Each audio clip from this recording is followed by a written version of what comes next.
India முழுவதும் விஜய் பெற்ற வெற்றி மிகப்பெரிய பேசுபொருளாக மாறியிருக்கிறது. இன்னும் சொல்ல போனால் தமிழகம் போன்ற பெரிய மாநிலத்திலிருந்து தான் சந்தித்த முதல் பொது தேர்தலில் விஜய் 108 இடங்களை கைப்பற்றி வெற்றி பெற்றது மட்டுமல்லாமல் ஆட்சியையும் கைப்பற்றியிருக்கிறார். இதை இந்திய அளவில் ஊடகங்கள் விவாத பொருளாக மாற்றியுள்ள நிலையில் விஜய் தரப்பு எடுத்த 2 முக்கிய முடிவுகள் பாஜக எளிதில் கடந்து செல்லாத வண்ணம் மாறியிருக்கிறது. திமுக கூட்டணியில் காங்கிரஸ் அங்கம் வகித்தாலும் காங்கிரஸ் கட்சிக்கு அமைச்சரவையில் ஒரு காலமும் திமுக பங்கு கொடுத்தது இல்லை. மாறாக இந்த முறை விஜய் ஆட்சியில் காங்கிரஸ் கட்சிக்கு அமைச்சரவையில் பங்கு கொடுக்க விஜய் தரப்பு உறுதி செய்திருக்கிறது.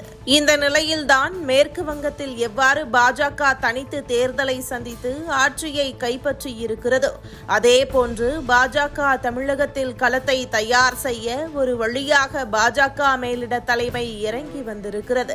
குறிப்பாக விஜய் வெற்றி என்பது மிக பெரிய சாதனையாக பார்க்கப்பட்டாலும் அது வெற்றி பெற்ற விதம் நேரடியாக அரவிந்த் கெஜ்ரிவால் ஃபார்முலா போன்று நீண்ட காலம் நிற்காமல் எளிதில் உடைய அதிக வாய்ப்புகள் இருப்பதாக சொல்லப்படுகிறது.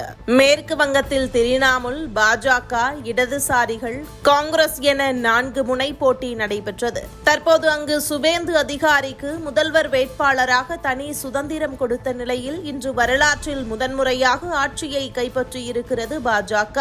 அதேபோல் தமிழகத்தில் மீண்டும் அண்ணாமலைக்கு தமிழக பாஜகவை வழிநடத்தும் தலைவர் பொறுப்பை கொடுக்கவும் குறிப்பாக முதல்வர் வேட்பாளராக அண்ணாமலையை முன்னிறுத்தி செயல்படவும் வியூகங்கள் வகுக்கப்பட்டு வருகிறதா?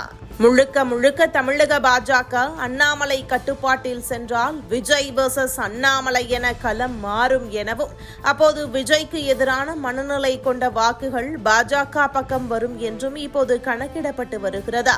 தமிழக களமும் கள சூழலும் புதிதாக மாறி உள்ள நிலையில் மக்கள் பக்கம் நின்று அதிரடியாக களத்தில் சமூக ஊடகங்களில் செயல்படும் அண்ணாமலை மீண்டும் முழு சுதந்திரத்துடன் வந்தால் பாஜக தமிழகத்தில் வெற்றி பெறும் கனவு நிச்சயம் நிறைவேறும் என்கின்றனர் தற்போதைய கள சூழலை அறிந்தவர்கள்.